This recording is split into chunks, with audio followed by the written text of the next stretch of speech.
જય સ્વામિનારાયણ, જય શ્રી રામ, જય શ્રી કૃષ્ણ. ઈષ્ટદેવ ભગવાન શ્રી સ્વામિનારાયણ, વડતાલ ધામની અંદર બિરાજમાન લક્ષ્મીનારાયણ દેવ, હરિકૃષ્ણ મહારાજ આદિક દેવો, અક્ષર નિવાસી કમલેશભાઈ પટેલ, એમનો સારો પરિવાર તથા આજની શ્રદ્ધાંજલિ સભામાં પધારેલા આપ સૌ ભાવિક ભક્તોને ભાવથી જય સ્વામિનારાયણ. ઈશ્વરની બનાવેલી આ સૃષ્ટિની અંદર અનેક પ્રકારના પુષ્પો હોય છે, કેતા ફૂલો હોય છે, રૂપ રંગ અને સુગંધથી સભર હોય છે. એમાં ઘણાય ફૂલો એવા હોય કે એનો નાશ થાય એની સાથે સાથે એની સુગંધ રંગ બધું જતું રહે. ઘણાય ફૂલો એવા હોય કે એનો નાશ થઈ જાય પણ એની સુવાસ અનેક વર્ષો સુધી, લાંબા સમય સુધી આ સૃષ્ટિની અંદર વ્યાપ્ત હોય છે.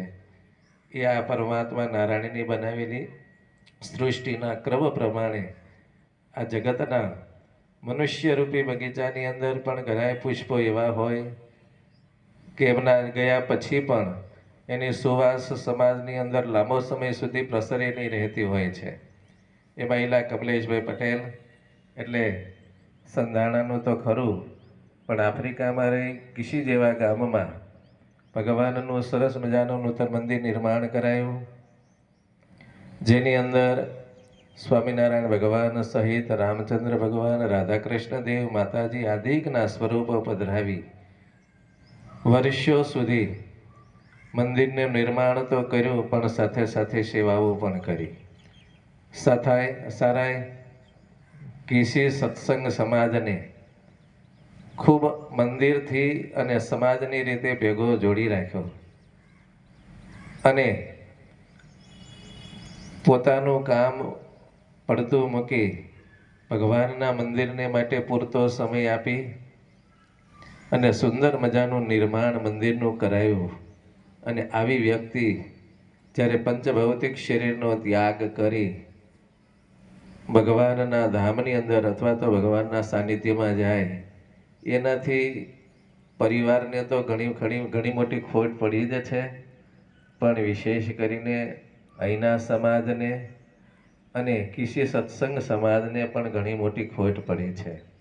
કારણ કે જેમનું જીવન માત્ર ને માત્ર સેવારૂપ હતું,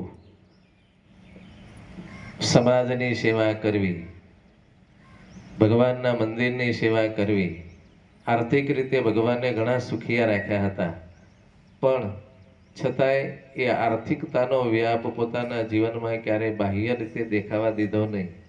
વર્ષોથી અમારે ત્યાં જવાનું થતું હોય છે.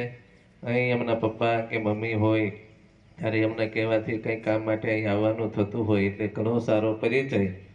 પણ છતાંય ભગવાનના ચરણમાં એટલી જ પ્રાર્થના કરીએ કે એમના પરિવારની અંદર પવન હોય, એમની દીકરીઓ હોય, એમના ઘરના હોય, આવો એક મહાન વ્યક્તિત્વ ઘરમાંથી જ્યારે જાય ત્યારે ન પૂરાય એવી ખોટ